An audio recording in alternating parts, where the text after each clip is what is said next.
إله إلا الله محمد رسول الله.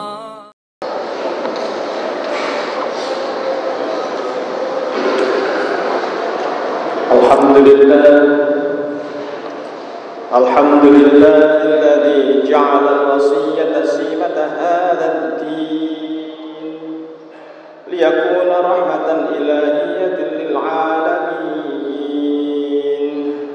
أشهد أن لا إله إلا الله وحده لا شريك له خالق الخلق الأجمعين، وأشهد أن محمدا عبده ورسوله خاتم الأنبياء وإمام المرسلين.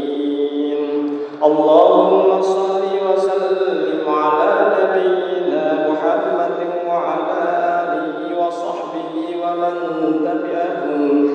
ومن تبعهم بإحسان إلى يوم الدين. أما بعد، فيا عباد الله اتقوا الله حق تقاته ولا تموتن إلا وأنتم مسلمون. قال الله تعالى في القرآن الكريم: أعوذ بالله من الشيطان الرجيم، بسم الله الرحمن الرحيم. إنا فتحنا لك فتحا مبينا ليغفر لك الله ما تقدم من ذنبك وما تأخر ويتم نعمته عليك ويهديك صراطا مستقيما وينصرك الله نصرا عزيزا. Jamaah yang insyaallah dirahmati Allah. Alhamdulillah, Allah masih senantiasa memberikan kita kesehatan, nikmat iman, nikmat Islam, nikmat ihsan. Marilah nikmat-nikmat yang Allah telah limpahkan kepada kita itu senantiasa kita jaga, kita rawat dan kita tingkatkan, sehingga perjalanan kita selama di dunia ini, dari hari ke hari, dari minggu ke minggu, dari bulan ke bulan, dari tahun ke tahun, sampai kita meninggal nanti, yang ada insya Allah hanyalah peningkatan iman, peningkatan Islam, peningkatan keislaman kita. Yang itulah satu-satunya hal yang sangat penting untuk kita hidup di dunia ini. Jamaah-jamaah yang insya Allah dirahmati Allah, tadi disebutkan topiknya adalah tentang keutamaan atau fungsi istighfar. Jamaah-jamaah yang insya Allah dirahmati Allah, Rasulullah SAW sebagai orang yang terbaik di muka bumi ini, dari awal sampai akhir zaman. Di awal tadi di surat Al-Fatih disebutkan tadi ya, inna fatahna laka fatham mubina liyaghfira lakallahu ma taqaddama min dhanbika wa ma ta'akhkhara wa yutimma ni'matahu 'alaika wa yahdiyaka shiratan mustaqima wa yansuraka nasran 'azizا. Di surat tadi disebutkan bahwa inna, sungguh-sungguh ya, kami telah memberikan kepadamu kemenangan yang nyata. Dan di sini dilanjutkan dari ayat kedua, agar Allah memberi ampunan kepadamu, dalam hal Nabi Muhammad, atas dosa-dosamu yang lalu dan yang akan datang, serta menyempurnakan nikmat-Nya atasmu dan menunjukimu jalan yang lurus, dan agar Allah menolongmu dan dengan pertolongan yang kuat atau banyak. Rasulullah SAW sebagai manusia yang terbaik dalam kesehariannya itu memberikan contoh kepada kita senantiasa beristighfar. Di satu hadis yang diriwayatkan oleh Imam Bukhari, wallahi, dan demi Allah ya. Ini aku di sini ada Rasulullah. Ya. La astaghfirullah itu senantiasa atau terus sungguh selalu beristighfar. Astaghfirullah ya. Wa atubu ilaihi dan bertaubat kepada Allah. Fil yaumi di dalam seharinya aktsara min sab'ina marrah. Itu lebih banyak. Aktsara lebih banyak, kayak kabira besar, akbar lebih besar, paling besar. Aktsara banyak, lebih banyak min sab'ina dari 70 marratan kali. Itu di satu hadis ya. Di hadis yang lain, ya ayyuhan nas tubu ilallah. Wahai semua manusia, tubu ilallah, bertaubatlah kamu kepada Allah. Fa inni sesungguhnya aku Rasulullah di sini atubu fil yaum memohon ampun kepada Allah di dalam satu harinya ilaihi mi'at marrah, yaitu 100 kali. Bayangkan ini adalah Rasulullah SAW. Bagaimana dengan kita? Sebelum saya menyampaikan tentang beberapa keutamaan, izinkan saya selaku khotib untuk menyampaikan satu kisah yang ini mungkin kalau di pondok atau di pengajian itu sangat sering ya. Bagi yang sudah mendengar cerita ini insya Allah untuk penguat. Tetapi bagi yang belum, semoga ini menjadi pendorongnya. Dikisahkan, ini sebuah kisah nyata yang dialami oleh Imam Ahmad bin Hanbal. Imam Ahmad bin Hanbal ini adalah tiada lain Imam Hambali ya. Beliau di masa senjanya, di masa tuanya, suatu saat berkeinginan sekali untuk pergi ke suatu kota, Basrah ya. Dari beliau tinggal di Baghdad menuju ke Basrah. Beliau nggak tahu apa yang menyebabkan ingin sekali pergi dan nggak tahu kemana, pokoknya pergi menuju ke situ. Akhirnya beliau berangkat perjalanannya cukup. Setelah sampai waktu itu dikisahkan Isya waktu Isya kemudian beliau sholat. Setelah itu capek letih gitu istirahat di masjid. Saat istirahat di masjid itu nggak tahu gimana tidak diperbolehkan oleh yang ngurusi masjid, disuruh keluar. Setelah itu beliau diserambi masjid istirahat, tetap masih tidak boleh, disuruh keluar dari masjid, nggak boleh. Nah, mungkin beliau nggak tahu, beliau adalah imam yang sangat terkenal di zaman itu, yaitu Imam Hanbal, Imam Ahmad bin Hanbal. Tidak jauh dari situ ada pembuat roti yang memperhatikan. Akhirnya pembuat roti ini menawarkan ke Imam Hanbal, Imam Ahmad bin Hanbal, wahai fulan, kalau bersedia istirahatlah di rumahku, tapi itu rumahku kecil. Akhirnya beliau mau. Nah, setelah sampai di rumah pembuat roti itu, Imam Ahmad bin Hanbal memperhatikan ada yang unik. Pembuat roti ini setiap melakukan apapun beliau selalu istighfar. Hanya berhenti istighfar pada saat melakukan hal lain, kemudian kembali istighfar. Setelah itu akhirnya beliau menanyakan, wahai fulan, saya perhatikan kamu selalu istighfar. Kenapa? Akhirnya si pembuat roti menyampaikan bahwa beliau sudah melazimkan ini, membiasakan ini. Sudah berapa lama? Lama sekali.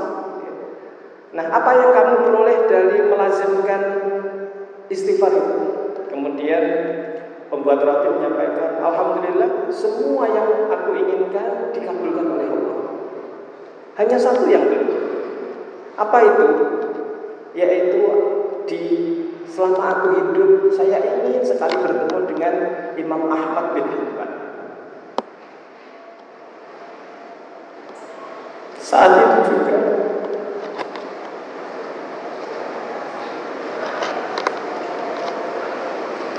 Imam Ahmad bin Hanbal baru menyadari kenapa beliau itu ingin sekali pergi dari kampungnya menuju ke suatu tempat yang beliau sendiri nggak tahu untuk apa. Dan beliau juga baru menyadari kenapa selama ini tidak pernah diusir di masjid. Saat itu juga diusir oleh marbot masjid. Dan tidak hanya di situ, hanya di teras sekalipun diusir. Ternyata hanya menjalani takdir yang ditetapkan oleh Allah untuk menepati keinginan dari tukang roti tersebut yang hanya ingin bertemu dengan Imam Ahmad bin Hanbal. Jamaah-jamaah yang syukur, inilah suatu kisah nyata yang pernah terjadi. Dan ini diabadikan dalam kisah-kisah sering disampaikan di pondok pesantren biasa, di pengajian-pengajian. Bagaimana dengan kita? Sudah berapa banyak istighfar yang kita lakukan? Istighfar dengan penuh keyakinan bahwa Allah akan mengampuni dosa-dosa kita. Kita lihat bagaimana keutamaan istighfar. Keutamaan istighfar itu banyak sekali. Tetapi di sini hanya beberapa yang saya sampaikan, supaya dengan sedikit yang saya sampaikan bisa memberikan sesuatu yang melekat di dalam diri kita semua dan bisa kita amalkan. Yang pertama adalah menghapuskan dosa. Di surat Al-Anfal, wa ma kana Allahu mu'adzibahum wa hum yastaghfirun. Dan tidaklah Allah akan mengadab mereka sedang mereka meminta ampun. Jadi ini menghapuskan dosa. Ibnu Taimiyah menyampaikan untuk di ayat ini Allah mengabarkan bahwa Allah Ta'ala tidak akan mengadab orang yang beristighfar, memohon ampun dari dosa, karena istighfar itu akan menghapuskan dosa. Dosa yang sendirinya adalah menyebabkan azab, sehingga azab pun akhirnya sirna dengan secepat mungkin. Yang kemudian yang kedua adalah mendapatkan kebaikan di dunia. Di wa anistaghfiru rabbakum tsumma tubu ilaihi yumatti'ukum mata'an hasanan ila ajalin musamma wa yu'ti kulladzi fadlin fadlah wa in tawallaw fa inni akhafu 'alaikum 'adzaba yaumin kabir. Dan hendaklah kamu memohon ampunan kepada Tuhanmu dan bertaubat kepadanya. Niscaya Dia akan memberi kenikmatan yang baik kepadamu sampai waktu yang telah ditentukan, dan Dia akan memberi karunia-Nya kepada setiap orang yang berbuat baik. Dan jika kamu berpaling, maka sesungguhnya aku takut kamu akan ditimpa azab yang lebih besar. Jamaah-jamaah yang dirahmati Allah, keutamaan berikutnya adalah menurunkan hujan yang membawa berkah. Di sini di surat Nuh, rentetan itu ada beberapa kemanfaatan, mulai dari membawa hujan, kemudian mengabulkan doa, kemudian juga melimpahkan rizki, Di situ disebutkan bahwa wa ya qaumi istaghfiru rabbakum tsumma tubu ilaihi yursilis samaa 'alaikum midrara wa yumdidukum quwwatan ila quwwatikum wa la tatawallaw mujrimin. Dan Hud berkata, wahai kaumku, mohonlah ampun kepada Tuhan kamu, lalu bertaubatlah karena kepadanya. Niscaya Dia menurunkan hujan yang sangat deras. Dia akan menambahkan kekuatan atas kekuatanmu, dan janganlah kamu berpaling menjadi orang yang berdosa. Kemudian Allah juga mengabulkan doa bagi orang-orang yang beristighfar. Wa ila thamuda akhahum salihah qala ya qaumi ibudullaha ma lakum min ilahin ghairu huwa ansha'akum minal ardi wa asta'marakum fiha wastaghfiruhu tsumma tubu ilaihi inna rabbi qaribun mujib. Di akhir situ saya bacakan artinya saja. Mohonlah ampun kepadanya, kemudian bertaubatlah kepadanya, sesungguhnya Tuhanku sangat dekat dan memperkenankan doa hamba-Nya. Allah juga melimpahkan rizki bagi orang-orang yang melazimkan istighfar. Faqultu astaghfiru rabbakum innahu kana ghaffara yursilis samaa 'alaikum midrara wa yumdidukum bi amwali wa banina wa yaj'al lakum jannati wa yaj'al lakum anhara. Di sini merangkai beberapa keutamaan dari istighfar, mulai dari Allah melimpahkan rezeki, kemudian Allah itu memudahkan segala urusan kita, dan juga Allah itu akan menerima tobat kita juga, ya, memudahkan segala urusan kita. Ya. Kemudian bagi mungkin yang sedang malas-malasan, istighfar ini pun juga bisa melenyapkan kemalasan. Ya. Rasa malas bisa datang kepada siapa saja. Ya. Hal ini tentu dapat menghalangi ya, kegiatan seseorang pada saat malas. Ya. Misalnya mungkin beribadah, belajar, dan yang lain-lain. Ya. Namun dengan istighfar, rasa malas itu ya, bisa dihilangkan oleh Allah Subhanahu wa Ta'ala. Disebutkan di dalam hadis ya, Muslim nomor 2702 ya, Rasulullah bersabda, ketika hatiku malas, aku beristighfar kepada Allah dalam sehari sebanyak 100 kali. Kemudian bagi yang mungkin belum berketurunan ya, di ayat yang tadi sudah saya bacakan ya, itu juga ini wa yumtidukum bi amwal wa bani. Allah itu akan apa? Wa yumtidukum, dan akan ditambahkan kepadamu apa yang ditambahkan bi amwal, yaitu harta benda, wa bani, dan anak keturunan. Ya. Di sini ya, salah satu ya, dari sekian banyak keutamaan dari istighfar adalah untuk mendapatkan keturunan. Siapa tahu ada kesalahan-kesalahan yang kita nggak tahu gitu ya, dengan istighfar yang banyak, akhirnya Allah memudahkan kita untuk mempunyai keturunan. Dan yang terakhir yang saya sampaikan di sini, dari yang masih banyak yang lain lagi tentu saja, adalah istighfar juga bisa mendapatkan rahmat dari Allah Subhanahu wa Ta'ala. Qala ya qaumi lima tasta'jiluna bis-sayyi'ati qabla al-hasanah laula tastaghfiruna Allah la'allakum turhamun. Yang artinya dia, Nabi Saleh berkata, wahai kaumku, mengapa kamu meminta disegerakan keburukan sebelum kamu meminta kebaikan? Mengapa kamu tidak memohon ampun kepada Allah agar kamu mendapatkan rahmat?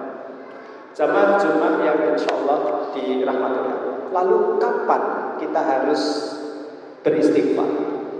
Sebetulnya tidak ada batasan. Kapanpun kita bisa beristighfar, setiap saat, kecuali di tempat-tempat yang tidak dibolehkan. Misalnya di kamar mandi, misalnya tidak boleh ya, menyebut nama Allah di kamar mandi, di tempat-tempat kotor dan sebagainya, itu nggak bisa. Ya. Tapi secara umum bebas, kapanpun kita bisa beristighfar. Namun demikian, ada waktu-waktu yang sangat bagus, sangat mustajab, ya, yaitu di waktu sahur. Wabil ashari hum yastaghfirun. Ya. Di surat Al-Dhariyat disebutkan wabil ashar ya, yastaghfirun. Ya. Dan pada akhir malam, di waktu-waktu sahur, waktu-waktu sahur, ya, wabil ashar, ya, jamak dari sahur, gitu ya. Situ adalah hum yastaghfirun. Mereka itu orang-orang yang memohon ampun. Ini kelanjutan dari ayat sebelumnya yang berkaitan dengan orang yang senantiasa beribadah terus-menerus gitu ya, di waktu malam-malamnya gitu ya, yang diabadikan di surat Al-Dhariyat, di awal-awal surat Al-Dhariyat. Jadi pada saat semisal kita sebelum subuh gitu ya, kita tahajud dan sebagainya, maka istighfar di waktu-waktu itu adalah sangat utama dan diabadikan di Al-Quran. Bil asharihim yastaghfirun. Demikian yang bisa kami sampaikan. Semoga ada kebaikan yang bisa kita ambil bagi saya sendiri dan juga seluruh jamaah. Barakallahu li wa lakum fil Qur'anil azim wa nafa'ani wa iyyakum bima fihi minal ayati wa dzikril hakim wa taqabbal minni wa minkum tilawatahu innahu huwas samiul alim.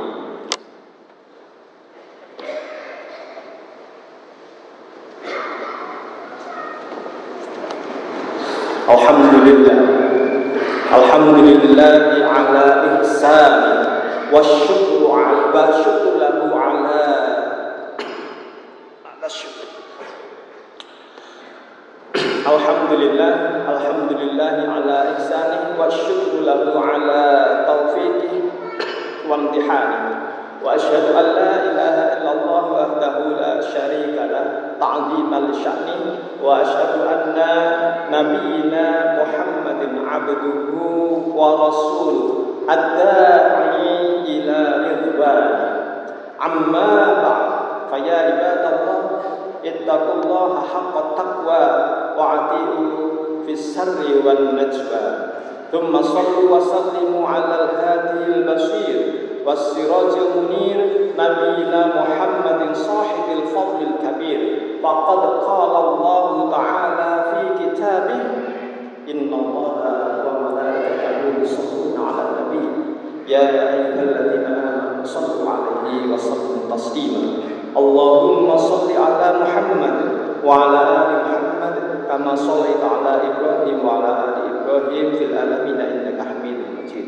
Allahumma 'anil khulafa'ir rasyidin Abi Bakr wa Umar wa Uthman wa Ali wa ali sahabati ajmain wa 'anna ma'ahum bi minka wa karamika ya akramal akramin.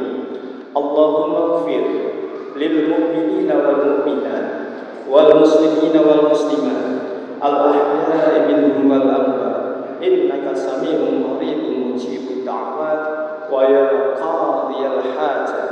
Allahumma aminna awtanina wa aslih a'immatana wa ulata umurina. Allahumma dafa'anna al-bala wal waba wal zalazil wal mihan ma dhahara minha wa ma batan an baladina Indonesia khassa wa sa'iril biladil muslimina amma ya rabbal alamin. Allahumma inna na'udzubika minal barasi wal jununi wal judami wa min sayyi'il asqam. Allahumma inna nas'aluka al-'afwa wal afiyah wal mu'afatid da'imah fi dinina wa dunyana wa ahlina wa mahdina wa mawahu innaka afuwun tuhibbul afwa fa'fu anna. Rabbana zalamna anfusana wa in lam taghfir lana wa tarhamna lanakunanna minal khasirin. Rabbana atina fid dunya hasanah wa fil akhirati hasanah wa qina adzabannar. Wa sallallahu ala sayyidina Muhammad wa ala alihi washabbihi ajma'in. Aqimus shalah. La ilaha illallah Muhammadun Rasul